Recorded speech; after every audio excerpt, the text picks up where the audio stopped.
The afternoon sun slanted through the ancient oak trees of St. Mary Mead with that particular golden quality that only mid-September could produce.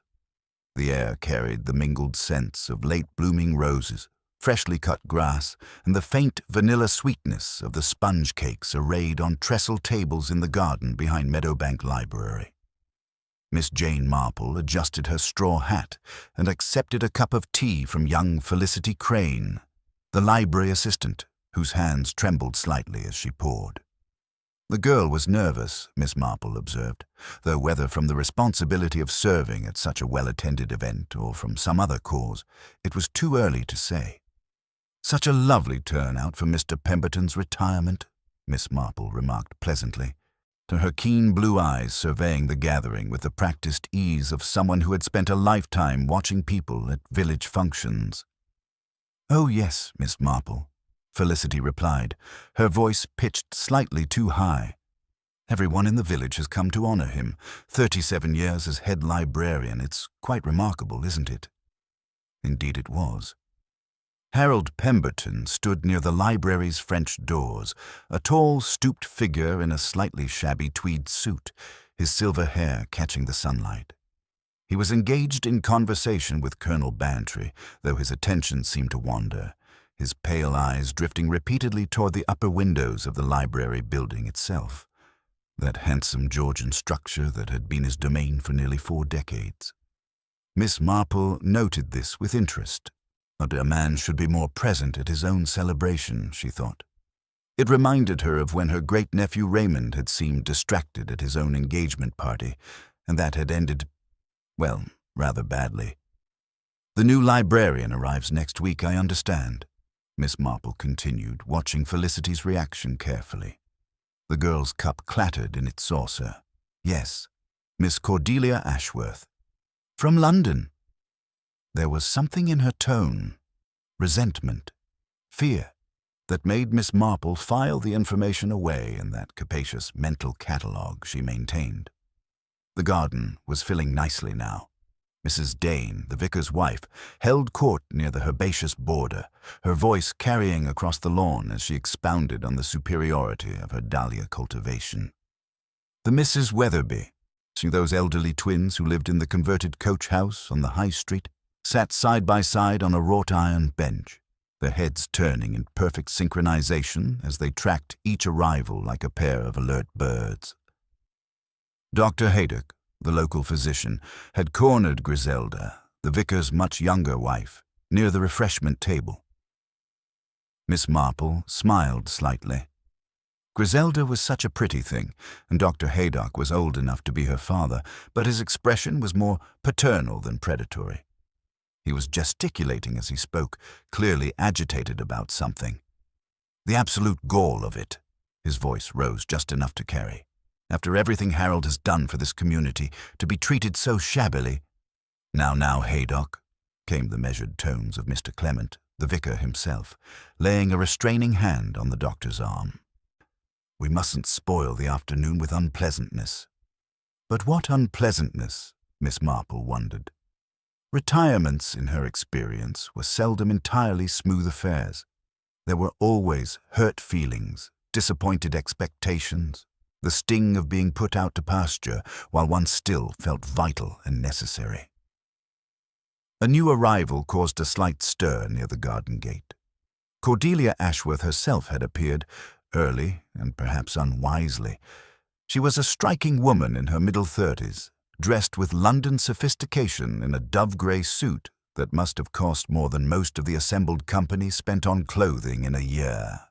Her dark hair was cut in a severe bob, and she wore rectangular spectacles that gave her an owlish, intellectual appearance. "Miss Ashworth." Felicity's voice had gone up another notch. "We didn't expect you until next week." "I thought it would be appropriate to pay my respects," Cordelia said, her accent crisp and metropolitan. "Mr. Pemberton's reputation in library circles is quite formidable. I wanted to meet him before officially assuming my duties." She moved through the gathering with the confidence of someone used to commanding professional respect, making her way directly toward Harold Pemberton. Miss Marple watched with great interest as the librarian's face underwent a remarkable transformation at Cordelia's approach, his previously abstracted expression sharpening into something that looked very much like hostility. "Mr. Pemberton," Cordelia extended her hand. "What an honor to meet you at last. Your cataloging system is legendary." "Is it indeed?" Pemberton's voice was flat, so that he made no move to take her offered hand. "I'm surprised they mentioned it. I was under the impression that everything I've built here was to be dismantled and modernized the moment I walked out the door." An uncomfortable silence radiated outward from this exchange. Colonel Bantry cleared his throat. Mrs. Dane's dissertation on dahlias faltered mid-sentence. Even the Misses Weatherby ceased their synchronized surveillance. Cordelia withdrew her hand gracefully, though 2 spots of color had appeared on her cheeks. "I assure you, Mr. Pemberton, I have the greatest respect for your work. Any changes I implement will be done with careful consideration." "Changes?" Pemberton's laugh was bitter. "Yes, I'm sure. You modern librarians with your computers and your databases. You have no understanding of what a library truly is. As a temple of knowledge, not a shopping center for intellectual consumers." "Harold," Dr. Haydock intervened, his tone soothing. "Perhaps we should—" But Pemberton wasn't finished. His face had flushed an unhealthy red, and he swayed slightly. 37 years I've given to that building. 37 years of my life, cataloging, preserving, protecting. And now they send some upstart from London to undo it all. Mr. Pemberton, please." This from Felicity, who had rushed forward, genuine distress on her young face. "You shouldn't upset yourself. Your blood pressure, my blood pressure." Pemberton laughed again, the sound harsh and mirthless. "What does that matter now? Everything I've worked for, everything I've built, it's all to be torn down. Well, let me tell you something, Miss Ashworth. And all the rest of you." He stopped abruptly, his hand going to his chest. His face had gone from red to a peculiar gray. "Harold." Dr. Haydock was at his side in an instant. "Easy now, old fellow. Let's get you inside and sitting down." "I'm perfectly fine," Pemberton protested, but his voice had weakened. He allowed himself to be guided toward the French doors, Dr. Haydock supporting him on one side and Colonel Bantry materializing to support him on the other. The garden party had been thoroughly disrupted. Conversation resumed, but it was the hushed, urgent whispering of scandal rather than the pleasant murmur of social discourse. Miss Marple observed it all with the detached interest of a naturalist watching the behavior of agitated birds. "How dreadful!" Griselda appeared at Miss Marple's elbow, her pretty face creased with concern. "So poor Mr. Pemberton, and poor Miss Ashworth too. What an awful introduction to St. Mary Mead." "Indeed," Miss Marple agreed, "though I fancy Miss Ashworth has weathered more challenging situations in London. One doesn't rise to head librarian at such a young age without developing a thick skin." "You think she's been here before? To see the library, I mean." "Oh, I shouldn't think so. She seemed unfamiliar with the layout, but she would certainly have been briefed on Mr. Pemberton's sensitivities. The council must have been aware of his feelings about the appointment." Griselda glanced around and lowered her voice.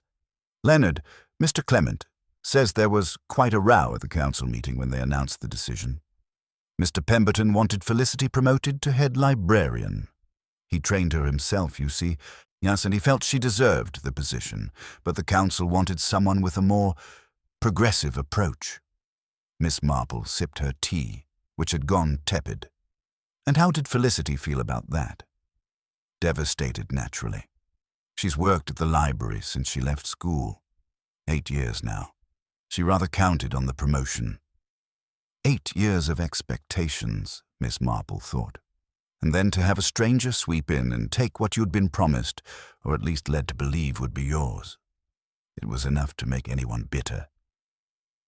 The French doors opened again, and Dr. Haydock emerged, his expression grave. He made his way directly to where Miss Ashworth stood in isolated mortification near the cake table. various well-meaning villagers having attempted and failed to engage her in consoling conversation. "Miss Ashworth," he said quietly, and though Miss Marple's excellent hearing caught every word, "I think it would be best if you left. Mr. Pemberton is quite overwrought, and your presence, through no fault of your own, seems to agitate him further." Cordelia's jaw tightened. "I see. Of course. Please convey my apologies for any distress I've caused." She turned to leave, then paused, looking back at the library building. "Dr. Haydock, is Mr. Pemberton in any danger? Should he be in hospital?" "I'll monitor him closely," Haydock assured her. "He has a heart condition, but it's manageable with medication and rest. Today's upset won't have helped, but I believe he'll recover with calm and quiet." After Cordelia departed, the garden party attempted to regain its festive footing, but the effort was half-hearted. Within an hour, guests began making their excuses, and Miss Marple was among the last to leave, helping Mrs. Dane pack up the leftover cakes and observing as Felicity Crane tidied the tea things with jerky, distracted movements.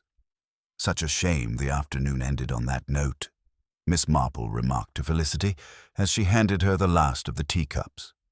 "It's all wrong," Felicity burst out, then seemed to catch herself. "I mean, it's just very upsetting to see Mr. Pemberton so distressed.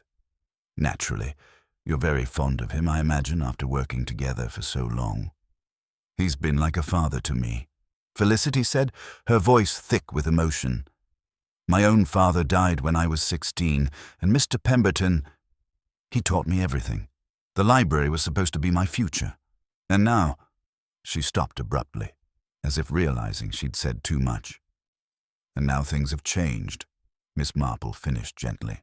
"They do, my dear, though not always in the ways we expect or prefer." As Miss Marple made her way home through the lengthening shadows, she found her thoughts returning again and again to Harold Pemberton's face as he'd clutched his chest, to the bitter anger in his voice, and to something else she'd noticed, something small but potentially significant. When Dr. Haydock and Colonel Bantry had helped Pemberton inside, she'd glimpsed through the French doors a flash of something on the librarian's desk in the private office beyond. Papers, certainly, but also what had looked distinctly like a bottle of pills knocked over, capsules scattered across the polished wood surface. It was probably nothing. Dr. Haydock was attending to him, after all, and he was the most competent physician one could hope for. Still, Miss Marple had learned over many years that nothing was ever quite as simple as it appeared.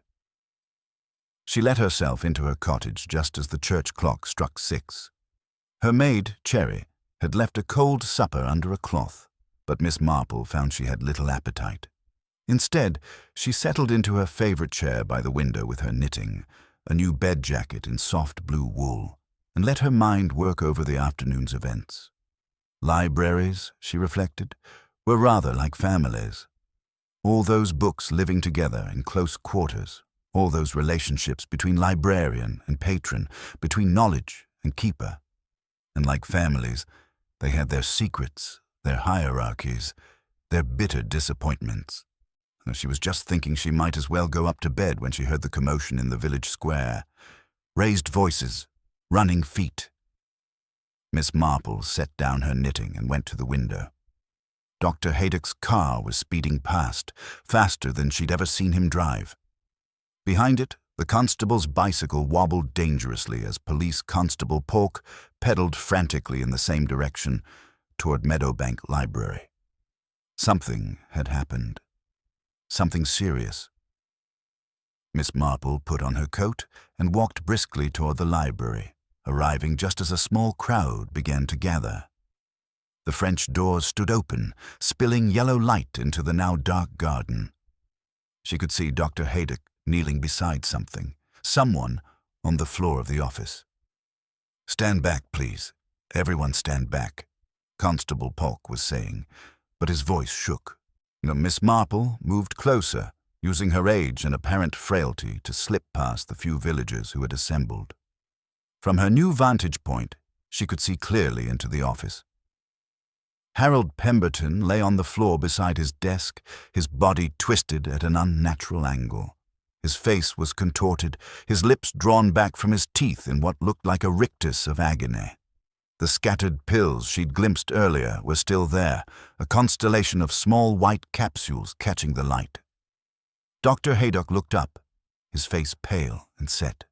His eyes met Miss Marple's for just a moment, and in them she read something she'd seen before, something that made her blood run cold despite the mildness of the evening. "I'm sorry," Haydock said, his voice carrying in the sudden silence. "There's nothing to be done. Harold Pemberton is dead." The news spread through St. Mary Mead with the speed that only true scandal could achieve. By morning, every household in the village had heard that Harold Pemberton, the beloved librarian, had died alone in his office hours after his retirement party, and that the circumstances were, as Mrs. Dane announced with poorly concealed relish over the telephone, decidedly suspicious. Miss Marple heard the full account from Dr. Haydock himself when he called at her cottage shortly after breakfast. He looked as though he hadn't slept, his usually ruddy face drawn and grey. "The police are coming down from Much Benham," he told her, accepting the cup of tea she pressed into his hands. "Inspector Slack, unfortunately." "You remember him, Miss Marple?" She did indeed, and Inspector Slack was a man who believed in the obvious solution and resented anyone who suggested complications. "You believe Mr. Pemberton's death wasn't natural, then?" Haydock set down his cup with a hand that wasn't entirely steady. "I've been Harold's physician for 15 years. His heart condition was real enough, but it was well managed. He took his medication religiously, digitalis, a careful dose twice daily.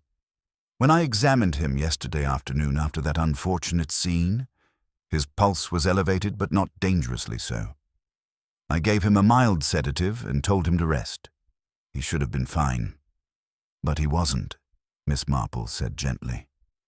"The symptoms—" Haydock rubbed his face. "Miss Marple, I've seen digitalis poisoning before. It's not common, but it's distinctive. The facial contortion, the color of his lips, and those pills scattered everywhere. I counted them last night after. There should have been 14 left in the bottle. There were only 6. And the sedative I gave him was still in his pocket, unopened." Miss Marple's needles clicked steadily. "So you believe he took an overdose of his own medication? Deliberately?" "That's what it looks like. Harold was distraught, angry about his retirement, about Miss Ashworth. Suicide would be the obvious conclusion." He met her eyes directly. "But Harold Pemberton wasn't a man who gave up, Miss Marple. He was a fighter, stubborn as they come. In all the years I knew him, through his wife's death, through his various battles with the Library Council, I never once knew him to simply surrender." The sound of a motor car on the high street interrupted them. Through the window, and Miss Marple observed a mud-splattered police vehicle pulling up outside the library. A large man in a badly fitting suit emerged, accompanied by a younger constable carrying what appeared to be photographic equipment. "Inspector Slack," Haydock confirmed with a sigh. "I'd better go and speak with him before he tramples over everything." After the doctor left, Miss Marple put on her hat and made her way to the village shops, where she knew intelligence would be gathering and being exchanged with the efficiency of a military operation. She was not disappointed. In the butcher's shop, Mrs. Price was holding forth to an audience of 3. "Mark my words, it's that London woman who's to blame. Comes down here with her fancy suits and her modern ideas, drives a decent man to despair. She might as well have pushed him off a cliff." "That's rather harsh, Mrs. Price," ventured Miss Hartnell, the magistrate's wife, though without much conviction. She couldn't have known he would react so violently. Couldn't she? The whole village knew how Mr. Pemberton felt about changes to his library. They should never have appointed her. Felicity Crane should have had that position. She earned it. At the post office, Miss Marple encountered a different perspective. Young Mrs. Clement, Griselda, was collecting the vicarage mail and looking troubled. "It's all so dreadful," she confided to Miss Marple. "Leonard is quite upset. He says the Christian thing is to reserve judgment, but everyone in the village has already decided poor Miss Ashworth is guilty of, well, something. She's staying at the George Inn. Yes, and the landlady told me she's had her breakfast sent up because she's afraid to come down to the dining room." "The village does enjoy a sensation," Miss Marple observed mildly. "But that's just it. Is it a sensation, or is it a tragedy? If Mr. Pemberton truly took his own life, that's desperately sad. But it's not a crime. Yet everyone is acting as though it is. I overheard Colonel Bantry saying that Miss Ashworth should be charged with something, though he couldn't quite articulate what." The Mrs. Weatherby, standing at the stamp counter, turned in perfect synchronization. "There are more suspects than Miss Ashworth," Miss Lavinia Weatherby announced. "Indeed," her sister Miss Amelia added. "We saw Felicity Crane leaving the library last night. Around 7 o'clock it would have been. She looked very agitated." This caused a stir. After Dr. Haydock had left Mr. Pemberton to rest?" Griselda asked. "Precisely. We mentioned it to that policeman. What's his name? Polk. But he didn't seem to think it significant." Miss Marple filed this away carefully. "I don't suppose you saw anyone else near the library?" The twins conferred with a glance. "The new vicar's curate was walking past around that time. Mr. Thorne. He's been cataloguing the parish records, you know, and Mr. Pemberton had been helping him with the older documents." "Anyone else?" "Well," Miss Lavinia said, dropping her voice to a whisper that nonetheless carried clearly, "we did see Mrs. Pemberton's nephew, that Edmund Thornfield who inherited her estate. He was lurking about near the back entrance. But that was earlier, during the party." Edmund Thornfield. Miss Marple had forgotten about him. He'd inherited quite a substantial property when Harold Pemberton's wife had died 2 years ago. She'd been the wealthy one in that marriage, a fact that had apparently caused some tension. Edmund had barely known his aunt, yet the money had gone to him rather than to Harold. There had been talk about that at the time. As Miss Marple made her way home, her mind was already arranging and rearranging the pieces like a particularly complex jigsaw puzzle. A librarian dead of apparent suicide, but with a doctor who doubted that conclusion. A bitter successor from London, a disappointed protégé, a disinherited widower, a nephew who'd gained an unexpected fortune, and somewhere in all of it, a bottle of pills and a dose that didn't add up. She settled into a chair by the window and picked up her knitting, and the blue wool slipped through her fingers as her mind worked. In her experience, the truth was usually quite simple once you cleared away all the dramatic excess. People were much the same everywhere, in St. Mary Mead as in ancient Rome, motivated by the same timeless forces. Love, money, pride, fear. The question was, which of these had killed Harold Pemberton? Inspector Slack arrived at Miss Marple's cottage just after lunch, bringing with him an air of belligerent certainty that she recognized from their previous encounters. He stood in her small sitting room, too large and too loud, refusing her offer of tea with a brusque shake of his head. "I'm here as a courtesy, Miss Marple, seeing as you were present at yesterday's events. You'll need to get your statement about what you observed at the garden party." Miss Marple set aside her knitting and folded her hands in her lap. "Of course, Inspector, though I imagine you've already formed your conclusions." Slack's face reddened slightly. "I follow the evidence, ma'am, and the evidence is perfectly clear. Harold Pemberton was publicly humiliated by that Ashworth woman. He had a known heart condition and access to the very medication that killed him, and he was found alone in a locked office. Textbook suicide, if you ask me." "The office was locked?"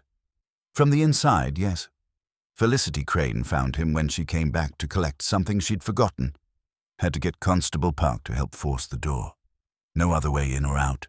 The windows were latched from inside as well." "How very interesting," Miss Marple murmured.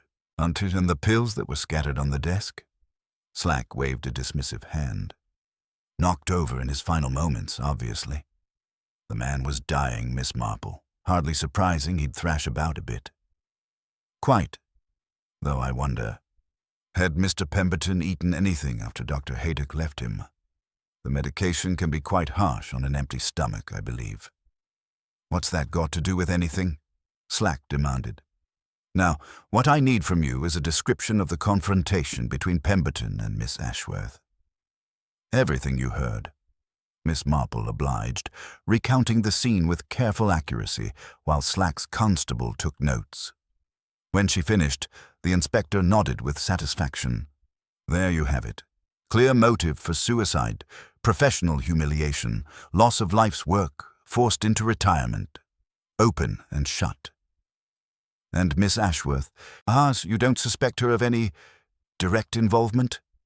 Slack snorted. She was at the George Inn from 6 o'clock onward. Landlady confirms it. Besides, how could she have done anything? The door was locked from inside, and Pemberton took the pills himself. No, Miss Marple, this isn't one of your village mysteries. It's a straightforward suicide, and the inquest will confirm it. After he left, Miss Marple sat very still for several minutes. A locked room, a bottle of pills, a man with means and apparent motive to end his own life. Inspector Slack was quite right that it appeared straightforward. And yet, she thought of Harold Pemberton's face during the garden party, before Miss Ashworth had arrived. Not the face of a man contemplating self-destruction, but rather one preoccupied with something else entirely. For his eyes had kept returning to the upper windows of the library, not his ground-floor office, but the floor above, where the rare books collection was housed. It was perhaps foolish, but Miss Marple had learned to trust her instincts about people.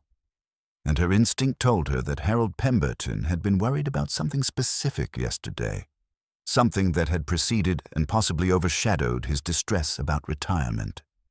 She was still pondering this when Felicity Crane appeared at her door, pale and red-eyed, clutching a handkerchief.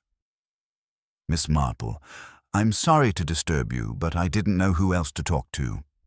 The inspector, he was so dismissive, and Dr. Haydock is busy with official matters, and Her voice broke. I can't believe Mr. Pemberton would do this. I can't believe he'd leave me without even a word. Come in, dear, Miss Marple said gently, guiding the distraught girl to a chair. Now drink this. She pressed a cup of sweet tea into Felicity's hands. You found Mr. Pemberton's body, I understand. That must have been terribly distressing. Felicity nodded, sipping the tea with shaking hands. I'd gone home after the party, but then I realized I'd left my cardigan in the workroom. It was my mother's, you see, the only thing I have of hers, and I couldn't bear to leave it overnight. So I went back around 8 o'clock. And the library was dark? Mostly. There was a light in Mr. Pemberton's office, and I called out, but he didn't answer. The office door was closed, and when I tried it, it was locked. I thought perhaps he'd gone home and simply left the light on. He did that sometimes when he was distracted. But then I noticed. She paused, fresh tears spilling down her cheeks. What did you notice, my dear? The smell. Even through the door I could smell it. Something chemical, medicinal, and it frightened me. I knew Mr. Pemberton's medication had a particular odor. So I fetched Constable Pock and we forced the door. And there he was. She covered her face with her hands. It was horrible, Miss Marple. His face. I'll never forget his face. Miss Marple let her cry for a moment, then asked quietly, Felicity, you said the door was locked. Where was the key? In the lock, on the inside. That's what the inspector says proves Mr. Pemberton locked himself in deliberately. I see. And tell me, was it unusual for Mr. Pemberton to lock his office door? Felicity looked up, her brow furrowing. Actually, yes. He almost never did. He always said a library should be accessible, that locking doors went against everything he believed in. The only time he'd lock up was when handling extremely valuable items from the rare books collection, and even then he usually just had me stand guard. The rare books collection? Miss Marple repeated thoughtfully. That's on the upper floor, isn't it? Yes. Why do you ask? Oh, just curiosity, my dear. An old woman's wandering mind. Tell me, did Mr. Pemberton seem worried about anything in particular recently? Apart from his retirement, I mean. Felicity hesitated, then nodded slowly. Now that you mention it, yes. For the past week or so, he'd been spending a lot of time upstairs with the rare books. He'd sent me away whenever I came up, which wasn't like him at all. He seemed agitated. And once I heard him on the telephone, arguing with someone. I couldn't make out the words, but his voice was angry, and I heard him say something about preservation and you'll never get away with it. How very interesting, Miss Marple murmured. Did you mention this to Inspector Slack? I tried to, but he said it wasn't relevant. He's already decided what happened. Felicity's voice turned bitter. Everyone has. They think Mr. Pemberton was a weak old man who couldn't face change. But he wasn't weak, Miss Marple. He was the strongest person I knew, and I won't believe that he gave up. After Felicity left, Miss Marple returned to her window seat and her knitting. The blue wool grew steadily beneath her fingers as the afternoon light faded, but her mind was far away, walking through the rooms of Meadowbank Library, examining locked doors and scattered pills in the face of a man who might, or might not, have chosen to die. The inquest was held 2 days later in the village hall, with most of St. Mary Mead in attendance. Miss Marple arrived early and secured a seat near the front, from which vantage point she could observe not only the proceedings but also the reactions of those involved. Cordelia Ashworth sat alone on the left side of the hall, her posture rigidly correct, her face carefully neutral. She wore black, though whether from respect or self-protection Miss Marple couldn't say. The villagers gave her a wide berth, and Miss Marple noted more than one hostile glance directed her way. Felicity Crane sat with Dr. Haydock and his wife, looking small and lost. She twisted a handkerchief between her fingers and kept her eyes downcast, though occasionally she would glance toward the back of the hall where a young man Miss Marple didn't recognize stood against the wall. He was perhaps 30, with dark hair and an anxious expression, and he watched Felicity with obvious concern. The coroner, Dr. Metcalf from Much Benham, was a precise man who ran his court with efficient thoroughness. He called Dr. Haydock first. Haydock's testimony was measured but damning. Harold Pemberton suffered from a chronic heart condition requiring daily digitalis. The therapeutic dose is quite specific. Too little is ineffective, too much is fatal. Based on my examination and the number of missing pills, I believe Mr. Pemberton ingested approximately 4 times his normal dose. Death would have occurred within 2 to 3 hours, and would have been extremely unpleasant. And in your professional opinion, Dr. Haydock, could this have been accidental? No. Harold was meticulous about his medication. He used a pill organizer and kept careful records. An accidental overdose would be virtually impossible. Then we are left with 2 possibilities: suicide or murder. Which seems more likely to you? Haydock hesitated, and Miss Marple leaned forward slightly. The circumstances suggest suicide, he said slowly. The locked room, the accessible medication, the emotional distress earlier that day.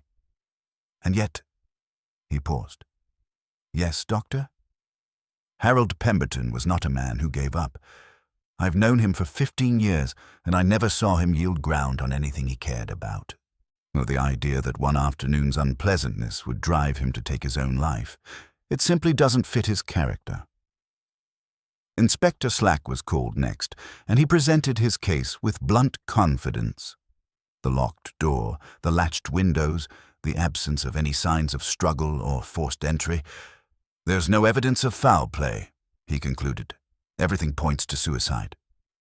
What about the telephone call Miss Crane mentioned? The coroner asked, consulting his notes.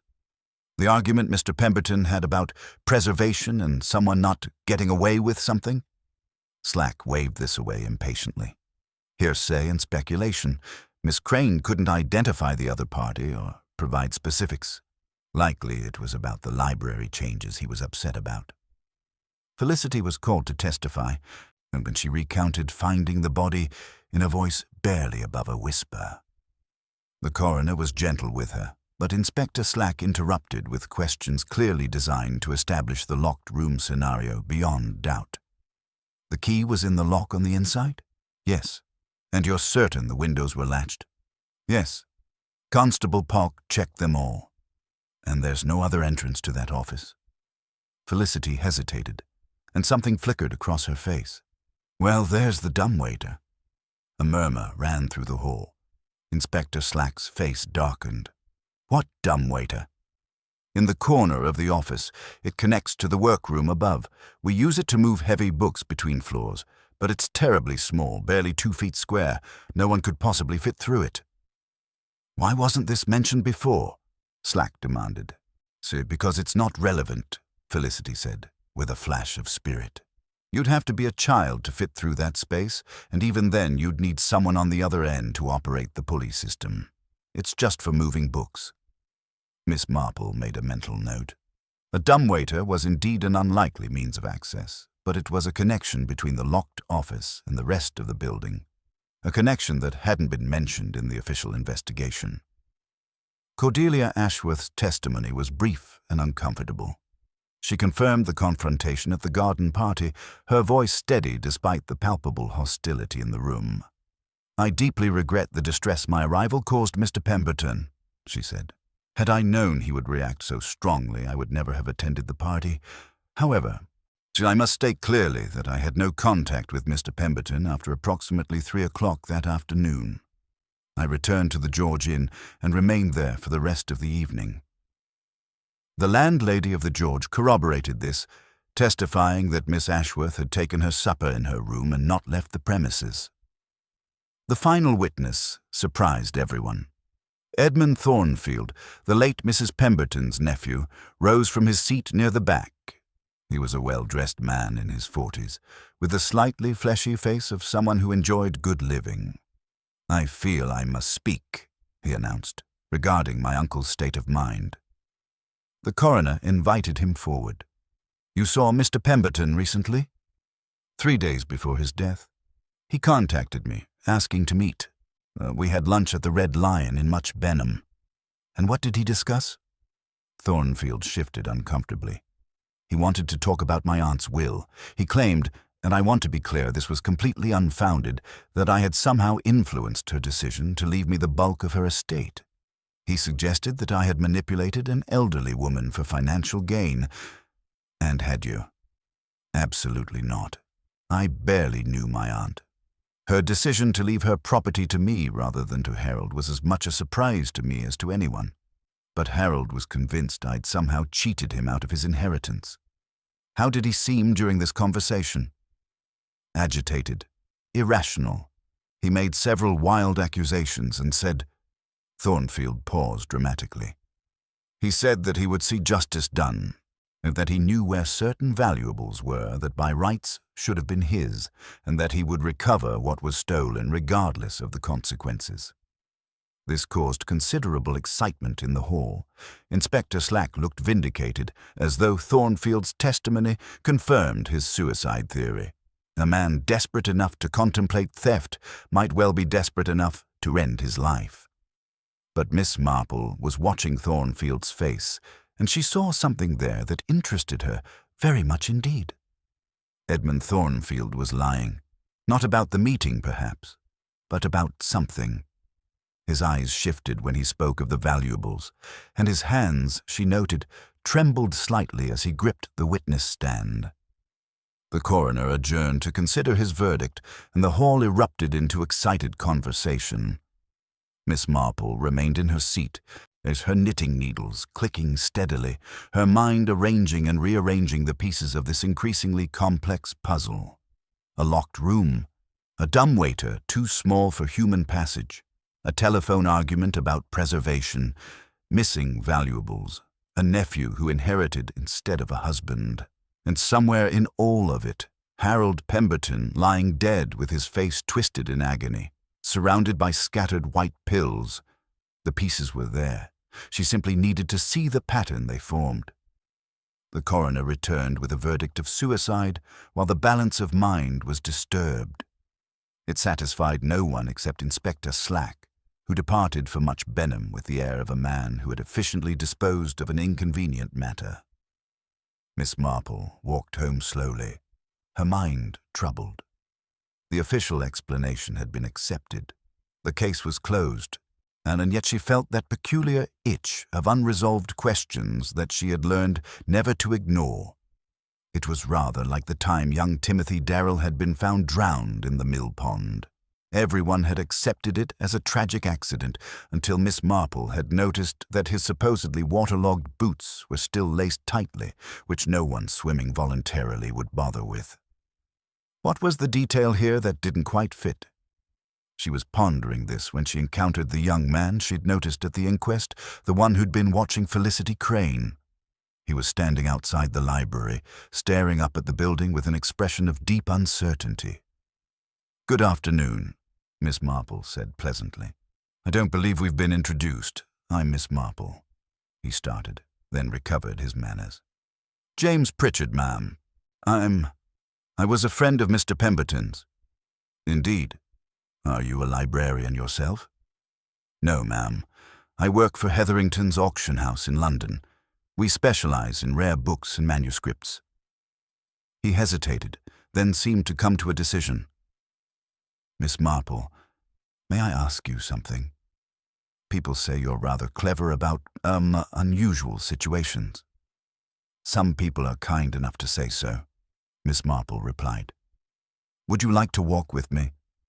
My cottage is just around the corner, and I find these conversations go better over tea." 20 minutes later, James Pritchard sat in Miss Marple's parlor, a cup of tea cooling in his hands as he unburdened himself. "I met Mr. Pemberton through my work," he began. "About 6 months ago, he contacted Hetherington's about potentially selling some items from the library's collection. Nothing from the library itself. Mind you, these were his personal books that his late wife had collected. Very valuable items.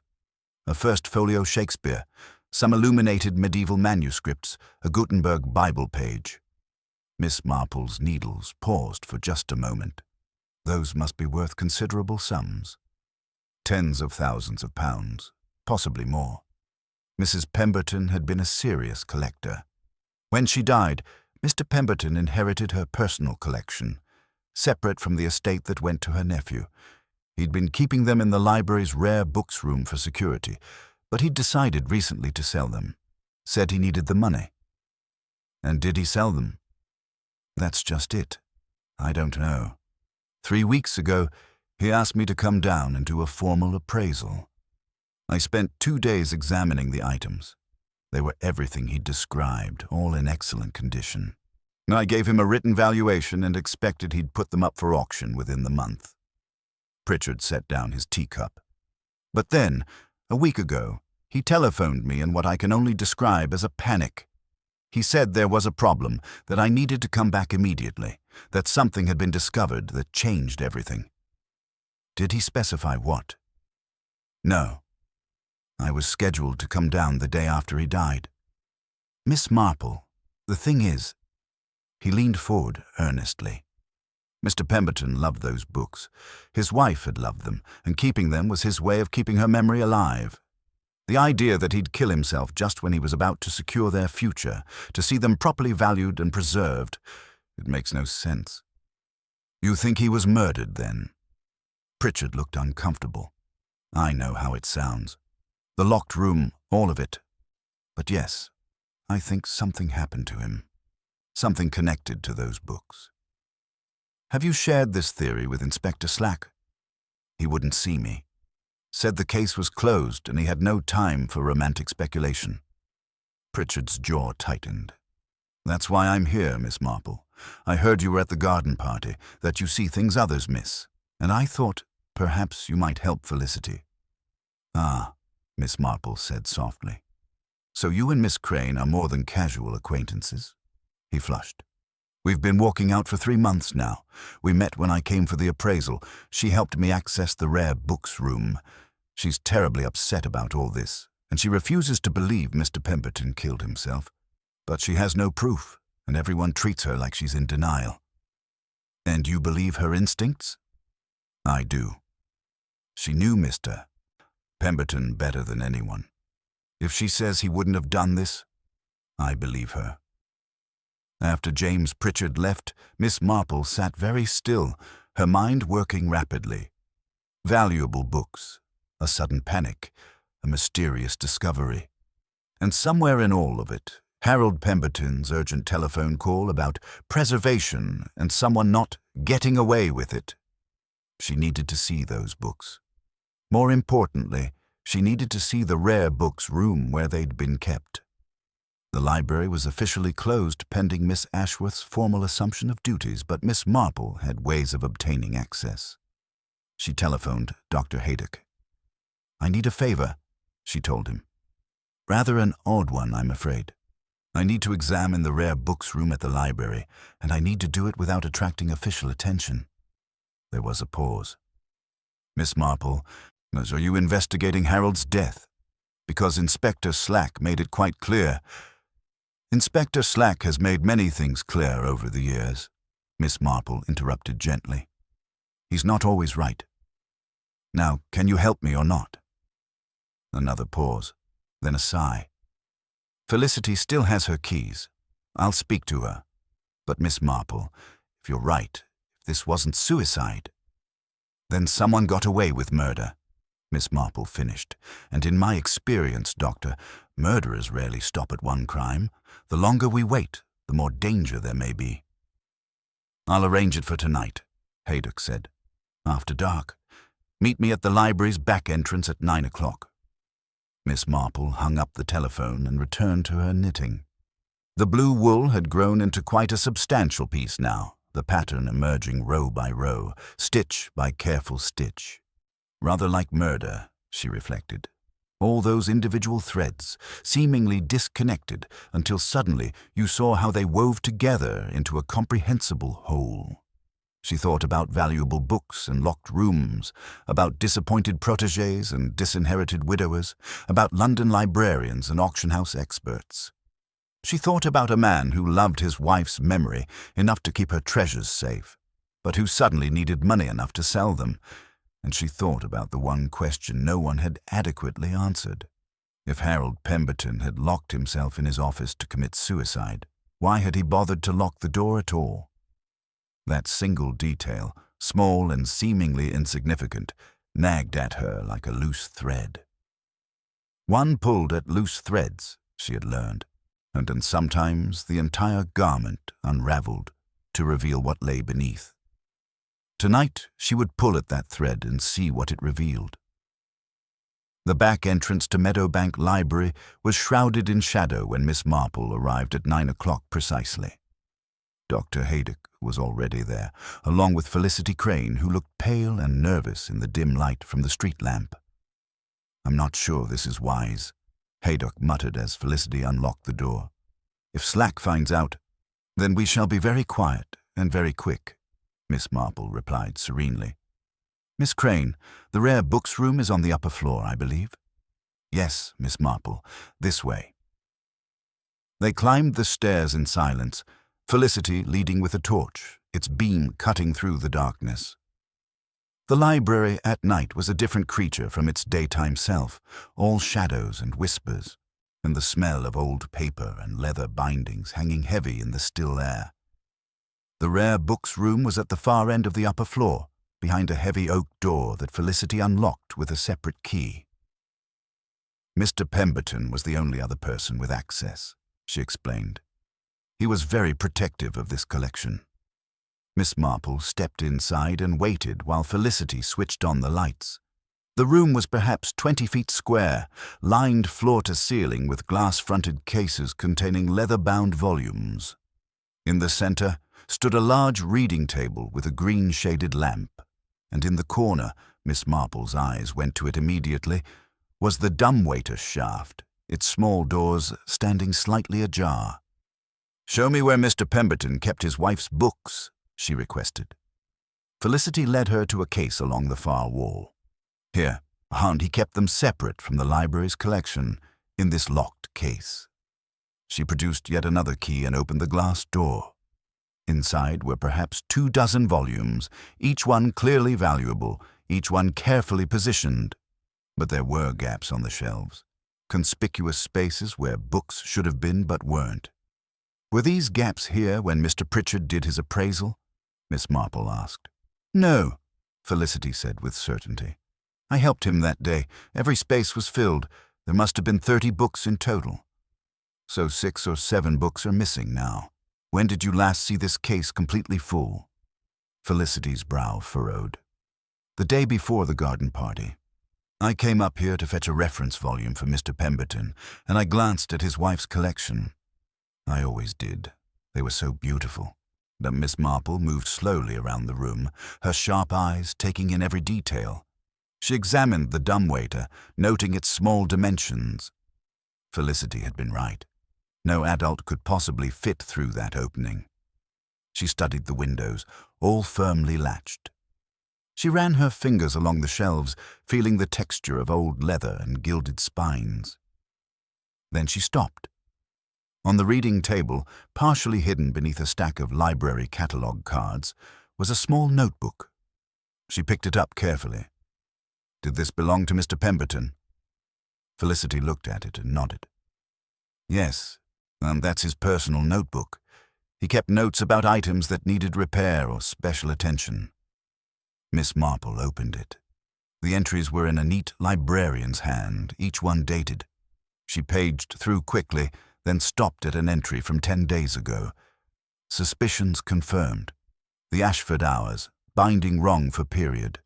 Examined with magnifying glass. Modern adhesive visible under spine. Impossible. But if one, then how many others? Must verify Shakespeare folio immediately. Her heart quickened. She turned the page. 3 more identified. The Coverdale Bible. Paper wrong. The Ptolemy Geography, typeface inconsistent. The Chaucer, examined under UV light, shows modern pigments and illuminations. Dear God. Catherine's collection, her pride and joy. Forgeries. The next entry, dated 6 days ago, was in a shakier hand. Confronted E.T. Denied everything. But he knows. He must know. How could he have done this to Catherine's memory, to her? Must contact authorities, must contact Pritchard, but proof. Need absolute proof. We'll photograph everything tomorrow. The final entry, dated the day before Pemberton's death, was barely legible. They're disappearing. Checked case this morning, 4 items gone. He's removing the evidence. Must act now. We'll confront him tonight after the party. We'll tell him I know everything, that I have proof, that he won't get away with this. Miss Marple stood very still, the notebook in her hands. Dr. Haydock had moved to read over her shoulder, and she heard his sharp intake of breath. "E.T.," he whispered. "Edmund Thornfield."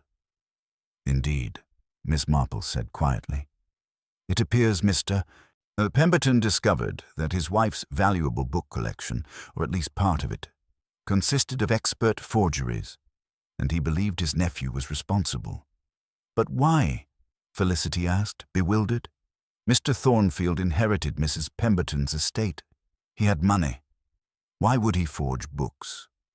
"Because," Miss Marple said, "he needed to authenticate them before selling them.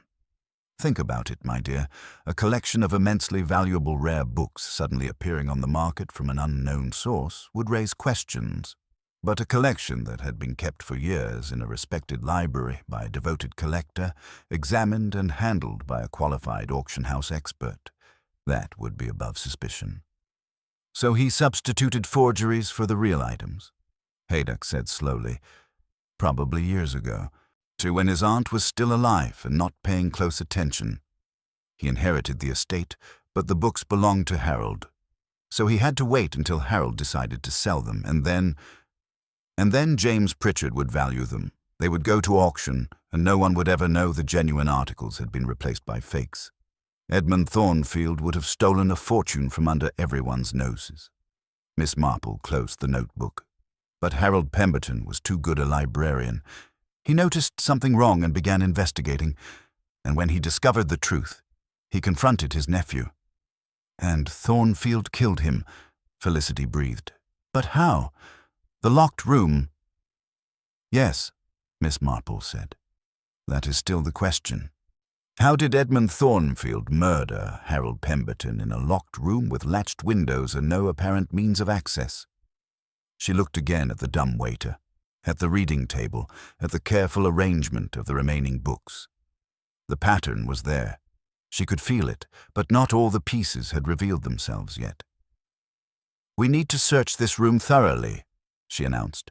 "We're looking for something Mr. Pemberton photographed, some proof of the forgeries that he mentioned in his notes. And we need to find out exactly when those missing books disappeared, before or after his death. Because that, Miss Marple knew, would tell them whether they were dealing with a murderer who had acted in panic or one who had planned every detail with cold deliberation. They searched the rare books room for over an hour, working methodically through drawers and cabinets while Felicity kept watch at the door. Miss Marple was particularly interested in the reading table, examining every inch of its surface and the surrounding floor. It was Dr. Haydock who found the camera, tucked behind a row of oversized atlases on the bottom shelf. A small brownie box camera, the sort anyone might own. He handed it to Miss Marple without a word. She opened it carefully. Empty. No film inside. "He took photographs," she murmured. "But where are they? Not in his office, surely. The police would have found them unless—" She looked at Felicity. "Did Mr. Pemberton have a dark room? Did he develop his own photographs?" "Yes, in the basement. He documented rare items for the library's records. But I haven't been down there since—" Felicity's voice caught. We should look," Haydock said grimly. The basement was accessed through a door behind the circulation desk. They descended narrow stairs into a space that smelled of chemicals and damp stone. Felicity led them to a small room at the back, fitted out with developing trays and an enlarger. Miss Marple's torch beam found them almost immediately. Prints hanging from a line strung across the room, still damp. 4 photographs, each showing a different book open to reveal details of binding, typeface, or illustration. Even to Miss Marple's inexpert eye, there was something wrong about each image. Slight inconsistencies that a trained appraiser like James Pritchard would recognize instantly as marks of forgery. "He developed these the day he died," Felicity whispered. "The solution in the trays is still wet. No, he must have come down here after the garden party before someone killed him," Miss Marple finished. She examined the photographs carefully, then looked around the dark room. "Are these the only prints?" "There should be negatives," Haydock said, pointing to a filing cabinet. "He'd have kept them for the library records." But when they searched the cabinet, they found nothing recent. The most current negatives were dated 3 weeks earlier. "Taken," Miss Marple said with satisfaction. "The murderer removed them. But why leave the prints?" "Perhaps he didn't know about the dark room," Haydock suggested. "These are hidden away down here. The killer might not have realized Pemberton had already developed them. Or," Miss Marple said slowly, "he was interrupted before he could complete his search. Remember, Felicity returned to the library at 8 o'clock. She found Mr. Pemberton already dead, but perhaps the murderer was still in the building, hiding, waiting for her to leave so he could finish removing evidence." The thought sent a chill through the darkened basement. They climbed back upstairs quickly, and Miss Marple insisted on examining Harold Pemberton's office next. The office was exactly as it had been left after the inquest, the desk still bearing the faint outline where the scattered pills had been, the key still in the inside lock. Miss Marple studied the door carefully, then the windows, then the modest furnishings. "Tell me about Mr. Pemberton's routine," she said to Felicity. "On a normal evening, what would he do before leaving?"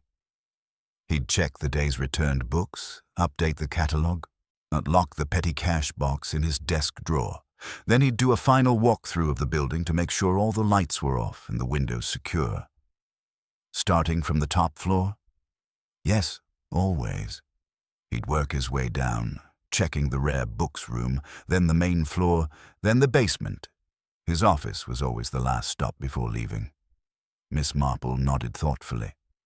And on the night he died, he'd been upstairs developing photographs.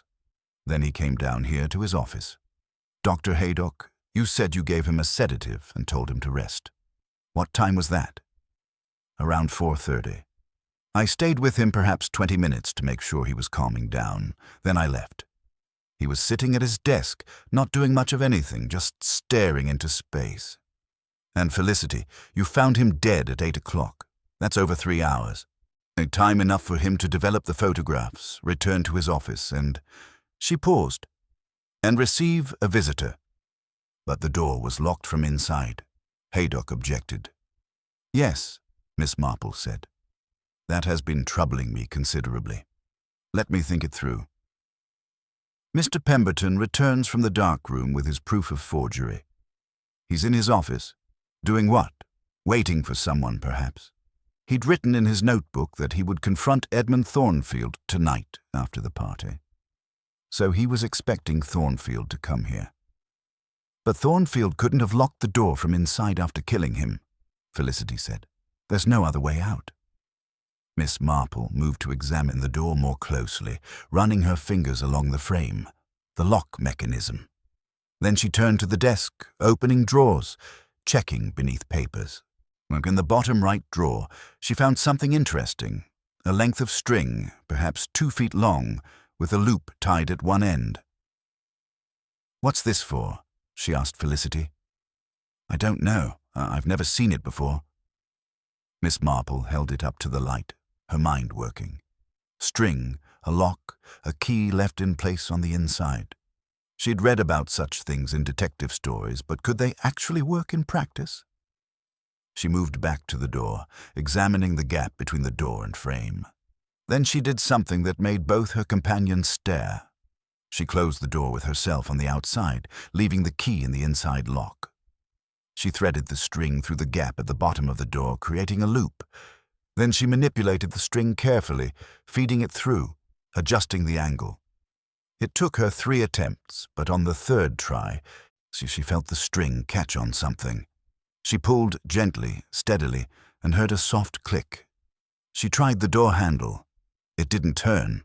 The door was locked. Good heavens, Haydock breathed. Miss Marple smiled slightly as she had Felicity unlock the door from inside. An old trick, but effective. The string catches the key and turns it. With practice and the right technique, one could lock a door from outside and make it appear as though it was locked from within. The string itself can be pulled through and removed, leaving no trace. So Thornfield did kill him, Felicity said, her voice shaking. He came here, somehow got Mr. Pemberton to take the pills. That's the remaining question, Miss Marple interrupted. How does one convince a man to take a fatal dose of his own medication? Mr. Pemberton knew those pills well. So he wouldn't have taken 4 times his normal dose accidentally, and he wouldn't have taken them deliberately if he meant to continue his fight for justice. She stood in the middle of the office, her eyes closed, reconstructing the scene. A confrontation, an argument, Harold Pemberton, angry and righteous, showing his proof. Edmund Thornfield, desperate and dangerous. And then, what? The tea things, she said suddenly, opening her eyes. Felicity, did Mr. Pemberton have tea in his office that evening? I don't know. I'd gone home by then. But Miss Marple was already examining the small table near the window where a tea tray sat, 2 cups and saucers arranged neatly, a pot of tea long since gone cold. 2 cups. Mr. Pemberton had entertained a visitor, had shared tea with his killer, and somewhere in that civilized ritual of cups and saucers, murder had been committed. Miss Marple lifted one of the teacups carefully, holding it to the light. A faint residue clung to the bottom, and even now, days later, she could detect a peculiar medicinal odor. The digitalis was in the tea, she said quietly. Ground up and dissolved, in a strong brew with perhaps sugar to mask any bitterness, it would be virtually undetectable until too late. But Harold would never have drunk anything Thornfield prepared. Felicity objected. He was confronting him with evidence of forgery. He'd have been on his guard. Quite right, Miss Marple agreed, which means either Mr. Pemberton prepared the tea himself as a host, unlikely given the circumstances, or someone else was present, someone he trusted. The implication hung in the air like smoke. Dr. Haydock spoke first, his voice troubled. "You're suggesting Thornfield had an accomplice?" "I'm suggesting," Miss Marple corrected gently, "that we don't yet understand the full picture. Let me propose a scenario. Mr. Pemberton, armed with his photographs, arranges to meet Edmund Thornfield here after the garden party to confront him. But perhaps someone else arrives first. Someone Mr. Pemberton trusts, someone with whom he'd naturally share a cup of tea while discussing the distressing discoveries he's made." "Who?" Felicity asked, but her voice had gone thin with dawning horror. Miss Marple didn't answer directly. Instead she asked, "Miss Crane, who else knew about the valuable books? Who had access to this office and to the rare books room?" "Only Mr. Pemberton and myself. And James, when he came to do the appraisal, but I was with him the entire time." She stopped abruptly. "You can't possibly think James was involved. He loved those books. He would never—" "I'm not making accusations, dear. I'm gathering facts." Miss Marple set down the teacup. "Tell me about Mr. Pritchard. How did he and Mr. Pemberton first make contact?" "Mr. Pemberton wrote to Hetherington's requesting an appraisal. James was assigned to the case." "And when was this?" "6 months ago, as James told you." "But Mr. Pemberton only recently decided to sell the collection, you said. What prompted him to seek an appraisal so far in advance?" Felicity frowned. "I don't know. He never explained his reasoning to me." "Could it be," Miss Marple suggested, "that someone else suggested he obtain a professional valuation? Perhaps someone who wanted an expert to authenticate the books before they were sold." The color drained from Felicity's face. "No, James wouldn't. He couldn't." But Miss Marple's mind was already following the thread further.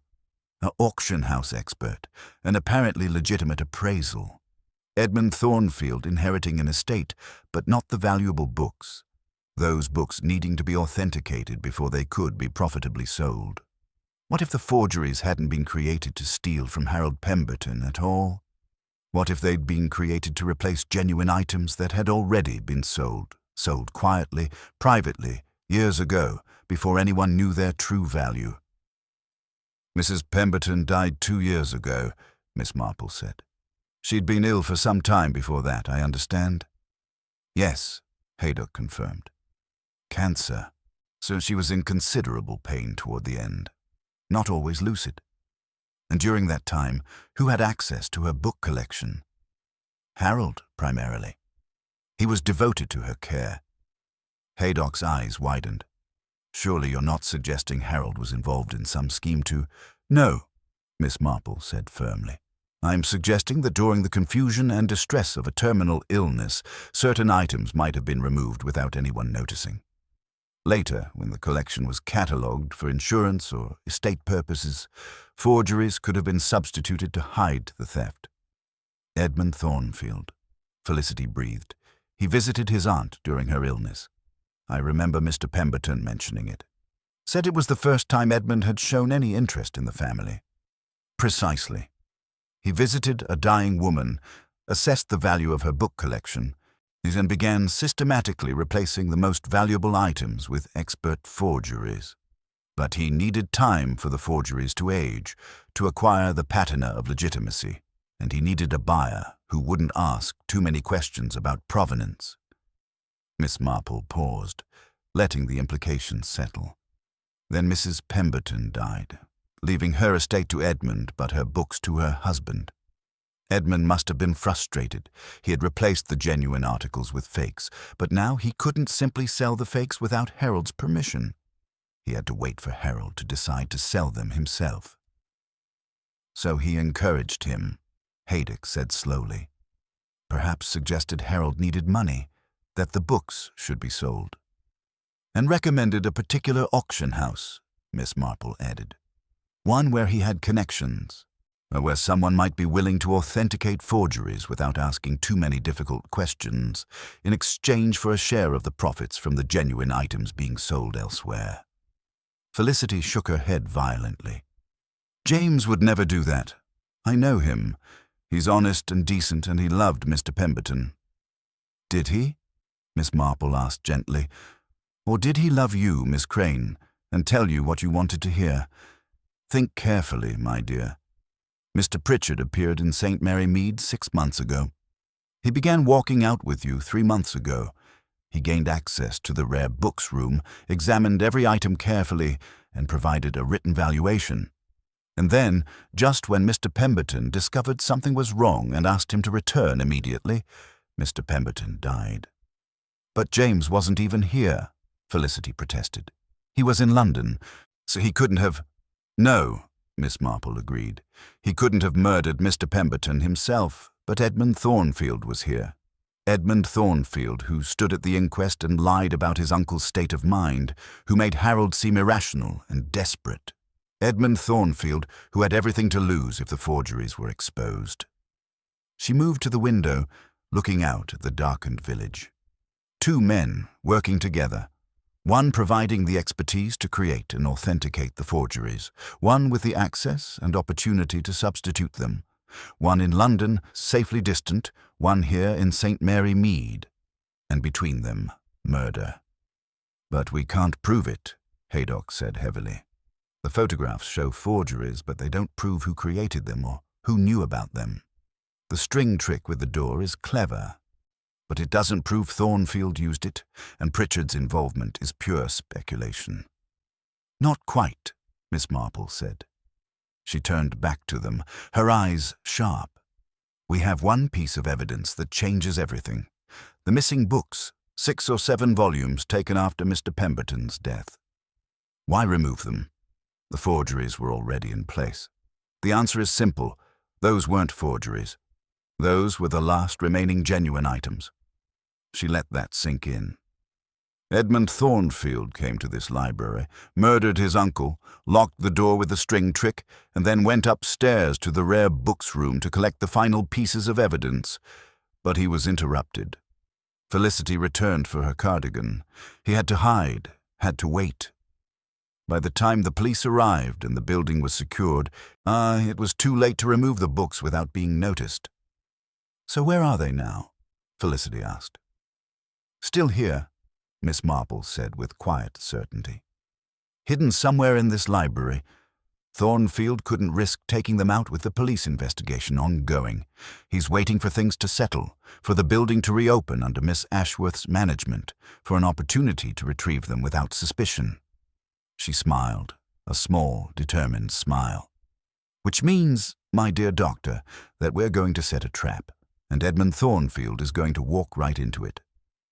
The plan required careful coordination and the reluctant involvement of Miss Cordelia Ashworth, who received Miss Marple, Dr. Haydock, and Felicity in her room at the George Inn the following morning with understandable skepticism. You're asking me to believe that I've been appointed head librarian of an institution that's been used as a staging ground for art forgery and murder? She set down her coffee cup with a sharp click. Based on a notebook, some photographs, and a piece of string. And the missing books, Miss Marple added mildly. Don't forget those. Which you haven't actually found. Not yet, but we will, with your help. Miss Marple leaned forward. Miss Ashworth, you've been treated abominably by this village. You've been blamed for a man's death when you had nothing to do with it. Don't you want to see justice done? Cordelia's jaw tightened. What do you need me to do? Announce that the library will reopen tomorrow for inventory purposes. Make it known that you'll be conducting a thorough review of all collections, as including the rare books room. Mention specifically that you'll be examining every volume to create a comprehensive digital catalogue. That will panic whoever hid the books, Haydock said. They'll have to retrieve them before you discover them. And we'll be waiting, Miss Marple finished. Cordelia considered this, then nodded slowly. I'll do it, but I want Inspector Slack informed. If this goes wrong, Inspector Slack will be informed at the appropriate moment, Miss Marple assured her. Not before. He'd only blunder about and ruin everything. The announcement was made that afternoon. By evening, it was the talk of St. Mary Mead. The new librarian was starting her tenure by conducting a complete inventory, examining every book in the collection. Mrs. Dane declared it typical London efficiency. The Mrs. Weatherby thought it rather aggressive. Colonel Bantry muttered something about changing times and vanishing traditions, and in his comfortable house on the outskirts of the village, Edmund Thornfield heard the news and felt the noose tightening. Miss Marple had stationed herself with Dr. Haydock in the doctor's surgery, which offered a clear view of the library's back entrance. Felicity was with Cordelia inside the building, ostensibly helping with preliminary preparations. Constable Polk, sworn to secrecy, waited in the shadows near the front entrance. They maintained their vigil as dusk fell and the village settled into evening quiet. Miss Marple knitted steadily, the blue wool growing beneath her fingers, her eyes never leaving the library building. "He may not come," Haydock said, shifting restlessly. "So he may decide it's too risky." "He'll come," Miss Marple replied with certainty. "He's invested too much. Those books represent a fortune, and more importantly, they're evidence of the forgeries. He can't afford to let them be discovered." At 9:30, her patience was rewarded. A figure moved along the lane behind the library, keeping to the shadows. Edmund Thornfield, dressed in dark clothing, approached the back entrance with evident caution. "There," Miss Marple whispered. They watched as Thornfield produced a key. He must have taken Harold Pemberton's during the confusion after the murder and let himself in. The door closed behind him, and a faint light appeared in one of the upper windows. "Now," Miss Marple said. They moved quickly across the street. Constable Polk joined them at the back entrance. And together they entered the darkened library. They could hear movement above them, footsteps, the sound of something being shifted. Miss Marple led the way upstairs, moving with surprising speed for a woman of her years. The rare books room door stood open, light spilling out. Inside, Edmund Thornfield had pulled out one of the lower bookcases from the wall, revealing a gap behind it. He was reaching into the space, pulling out volumes wrapped in cloth. "Good evening, Mr. Thornfield," Miss Marple said pleasantly from the doorway. He spun around, his face going white, then red. "What the devil? This is private property. You're trespassing." "As are you," Miss Marple replied. "The library is closed, and you're not authorized to be here. Constable Polk, I believe you'll want to examine those books, mister," what Thornfield is removing from their hiding place. "Now see here," Thornfield blustered, but his voice shook. "These are my property, my aunt's books, left to Harold, and now they belong to no one, since Harold Pemberton is dead," Miss Marple finished. "Dead by your hand, Mr. Thornfield. You poisoned his tea with his own medication, locked the door with a string to make it appear like suicide, and then came up here to retrieve the last genuine volumes from your aunt's collection, the ones you hadn't yet replaced with forgeries. That's absurd. I can prove I wasn't anywhere near. Can you?" Miss Marple's voice was sharp. "We have Mr. Pemberton's notebook documenting his discovery of the forgeries and his intention to confront you. We have photographs he took showing the inconsistencies. We have the missing books, which you've just obligingly retrieved for us. And we have this." She held up the teacup from Pemberton's office, carefully wrapped in cloth. "The residue in this cup will show digitalis. The cup itself will show fingerprints. Yours, I expect, along with Mr. Pemberton's. You shared tea with him before you murdered him." Thornfield's face had gone grey. He looked at the constable, at Dr. Haydock, at the damning evidence in his hands.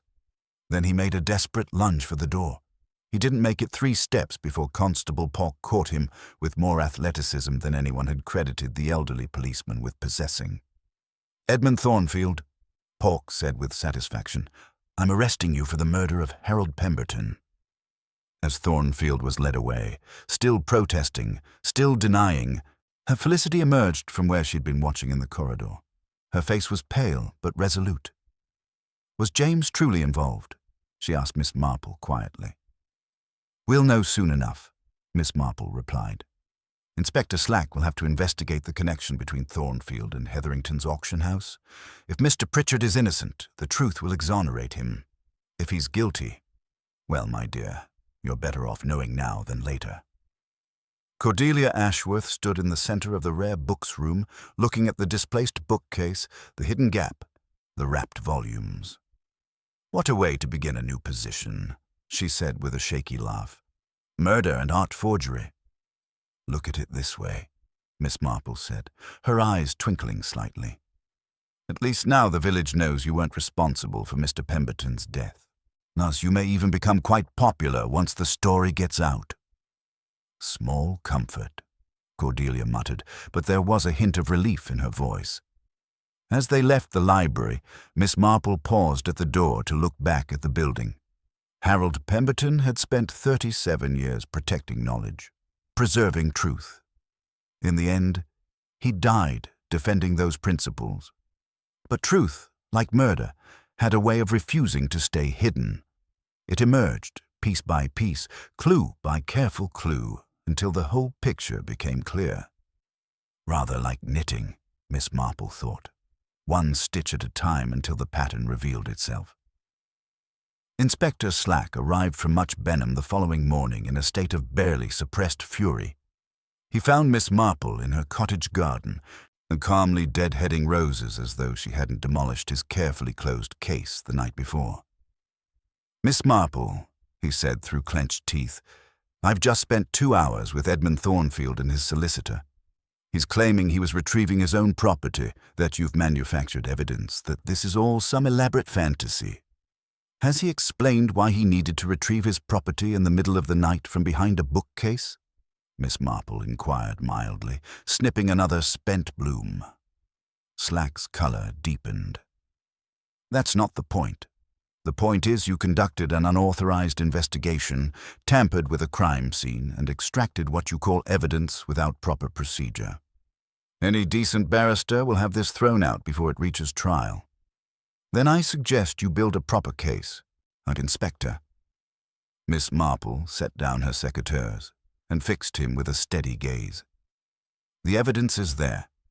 Mr. Pemberton's notebook documenting his discovery, the photographs in the darkroom showing forgery characteristics, the teacup with digitalis residue, the missing books that Mr. Thornfield was caught red-handed removing from their hiding place.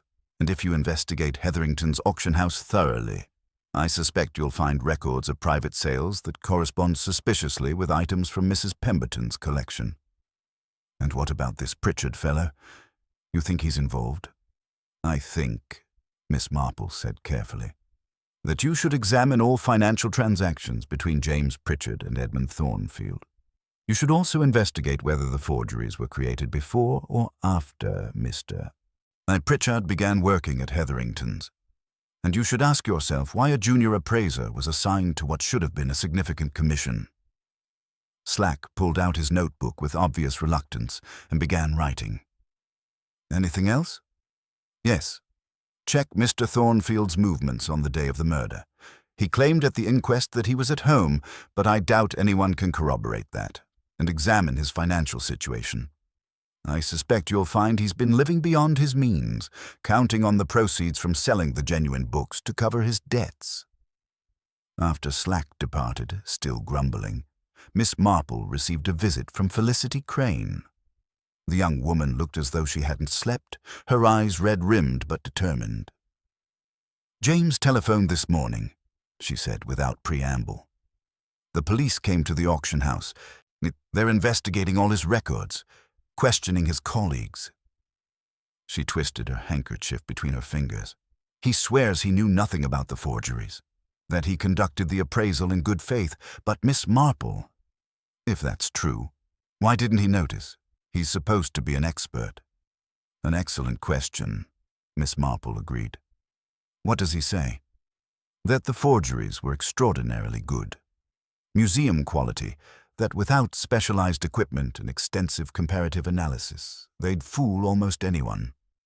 Felicity's voice broke slightly. but he's devastated that he missed it. He feels he failed Mr. Pemberton. If his explanation is genuine, then he's guilty only of being deceived, as was Mr. Pemberton himself for 2 years. The forgeries fooled everyone until Mr. Pemberton began examining them more closely. Miss Marple poured tea for them both. The question is whether Mr. Pritchard was deceived or complicit.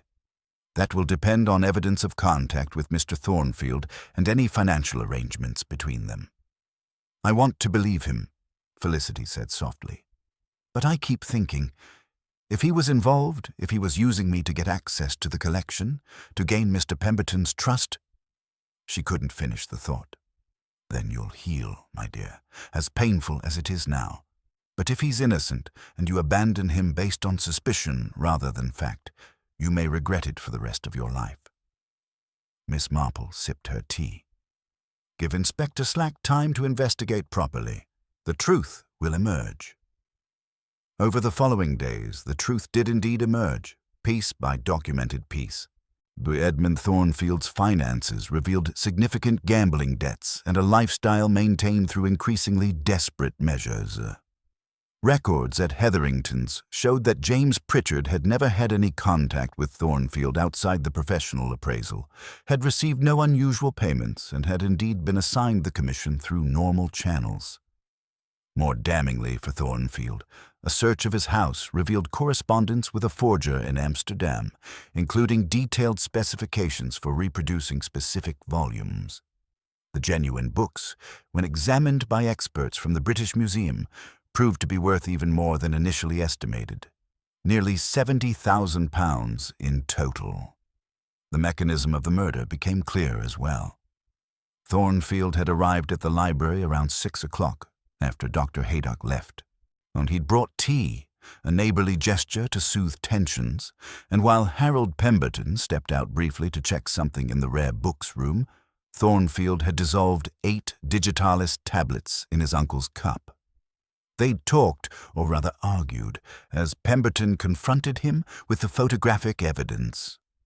Thornfield had denied everything, had suggested his uncle was becoming confused in his old age, had encouraged him to drink his tea and calm down. By the time Pemberton realized what was happening, the poison was already working.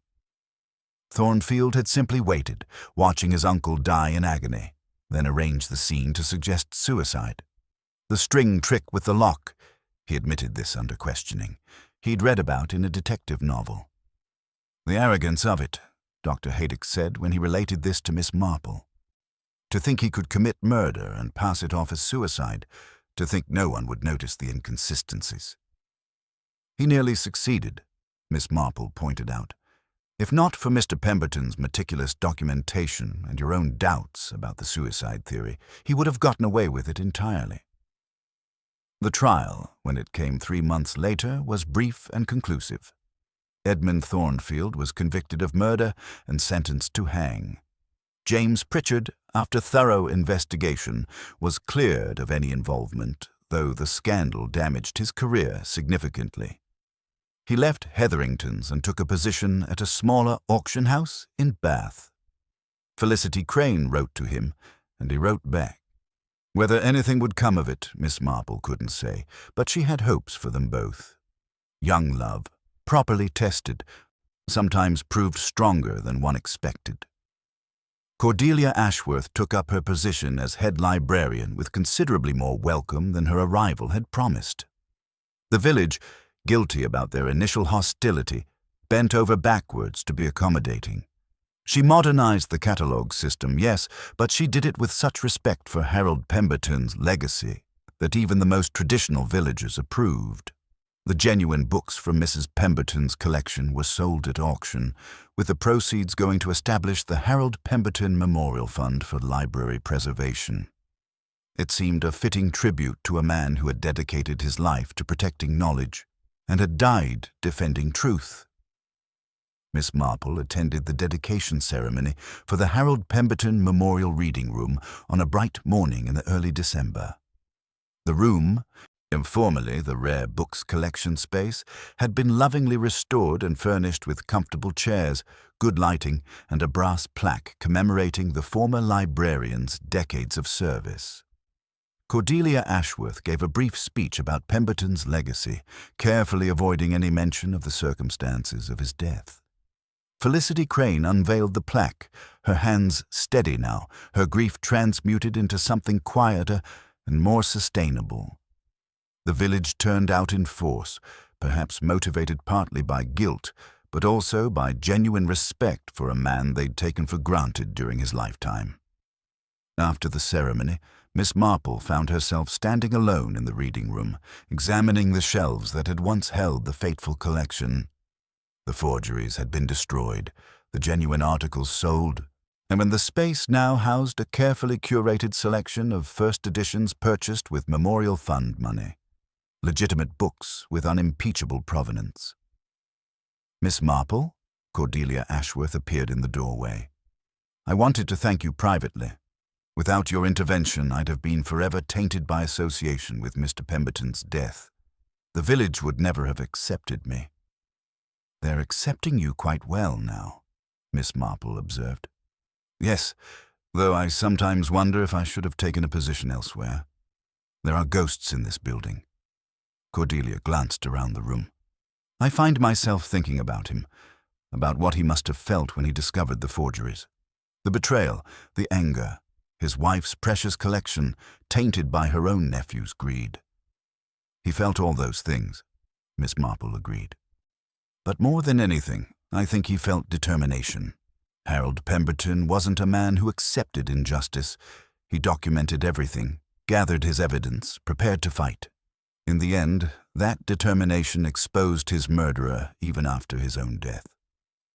A cold comfort, perhaps, but comfort nonetheless. Miss Marple moved toward the door, then paused. Miss Ashworth, may I offer you some advice? Don't let this tragedy define your tenure here. Harold Pemberton loved this library, but he also became so protective of it, so resistant to change, that he isolated himself. Learn from both his strengths and his mistakes. After leaving the library, Miss Marple encountered Dr. Haydock on the high street. He fell into step beside her, carrying his medical bag and looking more cheerful than he had in months. The village is returning to normal, he observed, or what passes for normal in St. Mary Mead. Mrs. Price has found a new scandal to occupy her, something about the butcher's son and the postmistress's daughter, much healthier than dwelling on murder. Indeed, Miss Marple adjusted her handbag. Have you heard from Felicity recently? She's doing well, still working at the library under Miss Ashworth, and she seems to have made her peace with what happened. As for young Pritchard, Haydock smiled. I believe he's been down to visit twice in the past month. Very proper visits, well chaperoned, but I fancy there's hope there. I'm glad. They both deserve happiness after such an ordeal. They walked in companionable silence for a moment before Haydock said, You know, Miss Marple, I've been thinking about the case. What strikes me is how close Thornfield came to success. If Harold hadn't been quite so observant, quite so meticulous in his documentation, the crime would have gone undetected, Miss Marple finished. Yes, it's rather frightening, isn't it? How much depends on one person noticing something wrong, caring enough to investigate, being brave enough to confront injustice. She paused at her garden gate. But that's always been true, Doctor. Evil succeeds when good people see something amiss and decide it's not their concern, or convince themselves they must be mistaken, or simply look the other way because confrontation is uncomfortable. A sobering thought, but also an empowering one. Harold Pemberton was just a librarian in a small village. He had no special powers, no extraordinary resources. He simply paid attention, kept records, and refused to accept that wrong should go unpunished. In the end, that was enough.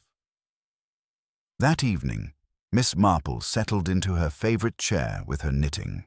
The blue bed jacket was nearly complete now, just a few more rows to finish. She worked steadily as twilight deepened outside her window, her thoughts drifting over the case like fingers over familiar fabric. The Thornfield affair had been unusual in several respects. The locked room, the forged books, the careful planning. But at its heart, it had been depressingly ordinary. A man who wanted money and was willing to kill for it. A victim who valued truth more than safety. A community that nearly allowed injustice to masquerade as tragedy. She thought about the various players in the drama. Edmund Thornfield awaiting execution and still protesting his innocence despite overwhelming evidence. Cordelia Ashworth building a new life in a village that had initially rejected her. Felicity Crane learning that even trusted mentors kept secrets and that the world was more complicated than she'd imagined. James Pritchard discovering that expertise wasn't infallible and that being right wasn't always enough.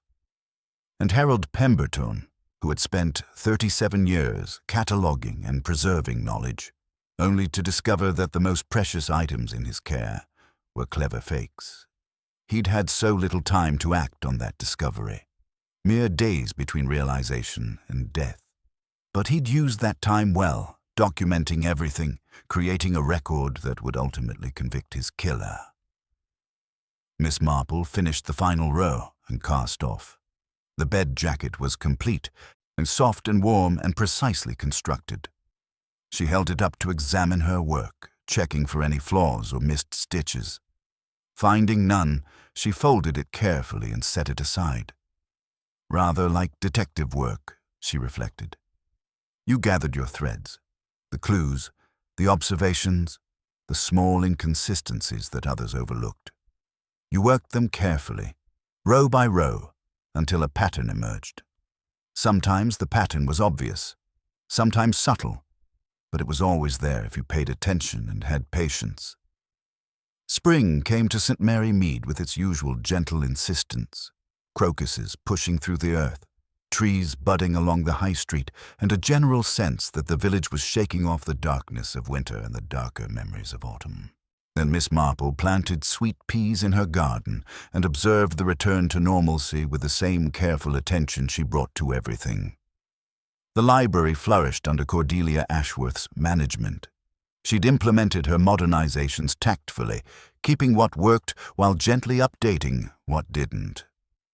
The card catalog now existed in both traditional and digital formats, a compromise that satisfied both progress and tradition. Attendance had increased, particularly among younger villagers who appreciated the new audiobook collection and the children's reading hour Cordelia had established. Felicity Crane had been promoted to senior librarian, a position that came with increased responsibility and a modest raise. Miss Marple had observed her in the library one afternoon, helping an elderly patron locate a large print mystery, and had been pleased to see that the girl's natural warmth had returned. The haunted look that had shadowed her eyes for months had finally faded. James Pritchard had become a regular visitor to St. Mary Mead, arriving most Saturdays on the early train and staying through Sunday evening. He and Felicity were often seen walking together through the countryside or having tea at the village tea shop. The village gossips had exhausted themselves speculating about when an engagement might be announced. Though really, Mrs. Dane confided to Miss Marple one afternoon at the draper's shop, after everything that poor girl endured, she deserves some happiness, and Mr. Pritchard seems a solid young man, quite recovered from that dreadful business with the forgeries. Indeed, Miss Marple murmured, examining a bolt of fabric. One cannot be held responsible for being deceived by experts. The trial and execution of Edmund Thornfield had provided the village with months of dramatic material, but even that sensation had eventually run its course. People spoke less and less of the murder, though the Harold Pemberton Memorial Reading Room ensured that the man himself wouldn't be forgotten. On a particularly fine May afternoon, Miss Marple received an unexpected visitor. Cordelia Ashworth appeared at her door, carrying a wrapped parcel and wearing an expression of mingled curiosity and uncertainty. Miss Marple, I hope I'm not disturbing you. I found something at the library that I thought you should see. They settled in the sitting room with tea, and Cordelia unwrapped the parcel to reveal a leather-bound journal, clearly old but well preserved. I was reorganizing Mr. Pemberton's personal effects, the items from his desk that weren't needed for the trial. Most of it was routine office supplies, but this was locked in the bottom drawer. I found the key on his keyring. She handed the journal to Miss Marple. It's a diary of sorts. He kept it for years, apparently. I've marked a particular entry I thought might interest you. Miss Marple opened to the marked page, dated some 3 years earlier. Catherine grows weaker daily. The doctors say perhaps another month, perhaps less. She spoke today of her books, made me promise to care for them as she has. I promised, though God knows what I'll do with such a collection. They were her passion, not mine. Edmund visited again, 3rd time this month. Strange how attentive he's become now that she's dying. But he spent an hour in her library while I sat with her. When I went to check on him, he was examining the Chaucer most carefully, making notes. Said he was documenting items for the estate inventory. Perhaps. But there was something in his manner that troubled me. Miss Marple turned the page. The next entry, a week later, Edmund gone back to London. Catherine asked about him, seemed pleased he'd visited. She doesn't see what I see, the calculation in his eyes when he looks at her treasures. Or perhaps I'm being unfair. Perhaps grief makes me suspicious of everyone. But I think I shall photograph each item in Catherine's collection, make a complete record, just in case. He suspected something even then, Cordelia said softly, years before he discovered the forgeries. He was observant, Miss Marple agreed. And he knew his nephew's character. That instinctive distrust kept him documenting, recording, creating the very evidence that would eventually expose the crime, even if he didn't live to see justice done himself. She continued reading, following Harold Pemberton's growing unease over the months after his wife's death, his decision to have the books professionally appraised, his relief when the appraisals seemed to confirm their authenticity. And then, much later, the entry that began his final investigation. Cannot stop thinking about that Chaucer. Something wrong about the binding. Examined it more closely today with a magnifying glass. Modern adhesive. Impossible. Unless... Dear God, what has Edmund done? The remaining entries traced his investigation, his growing horror, his determination to expose the truth. The final entry, written the morning of his death, was brief. Photographs developed, evidence secured. Will confront E.T. tonight. Whatever happens, the truth is documented. Justice will be served. Miss Marple closed the journal carefully. Thank you for sharing this with me, Miss Ashworth. It confirms what we suspected and provides a window into Mr. Pemberton's thoughts during those final days.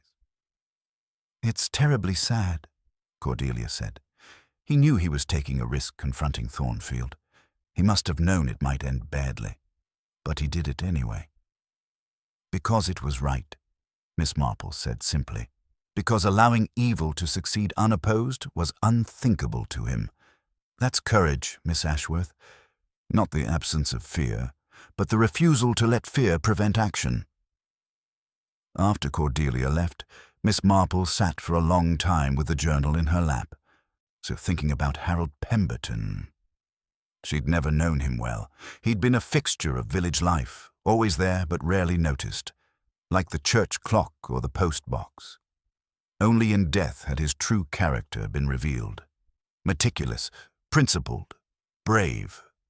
The blue bed jacket she'd knitted during the investigation had been given to the church jumble sale, where it had been purchased by young Mrs. Bailey for her mother. Miss Marple had started a new project, a complicated lace shawl that required intense concentration and precise technique. Rather appropriate, she thought.